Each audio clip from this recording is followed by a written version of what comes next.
আমার চাচাতো বোন।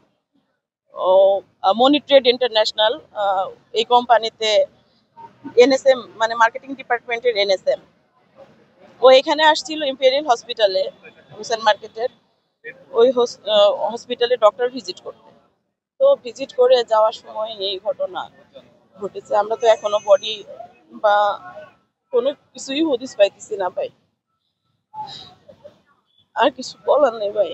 একটা হসপিটালের সামনে এরকম ম্যানহোল খোলা থাকবে আর এইভাবে যে একটা জিনিস ঘটবে, এটা খুবই একটা মানে দুঃখজনক একটা ব্যাপার। সিটি কর্পোরেশনের তো দোষ আছে এখানে অবশ্যই। আর একটা হসপিটাল কর্তৃপক্ষ যে এই জিনিসটা মানে তার হসপিটালের সামনে একটা মানুষ যাবে তার সেবা নেওয়ার জন্য, তারাও তো একটা মানে একটা দায়িত্ববোধ নিয়ে এই জিনিসটা তো সমাধান করতে পারতো না।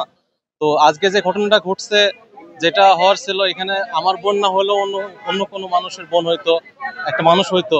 কিন্তু অবশ্যই এই জিনিসটা একটা মানে করা উচিত, একটা সমাধান হওয়া উচিত ছিল আগে থেকে। কিন্তু যেটা হয়েছে এটা অবশ্যই আমি মনে করি সিটি কর্পোরেশন অথবা এই হসপিটাল কর্তৃপক্ষ এর দায়ভার নিতে হবে।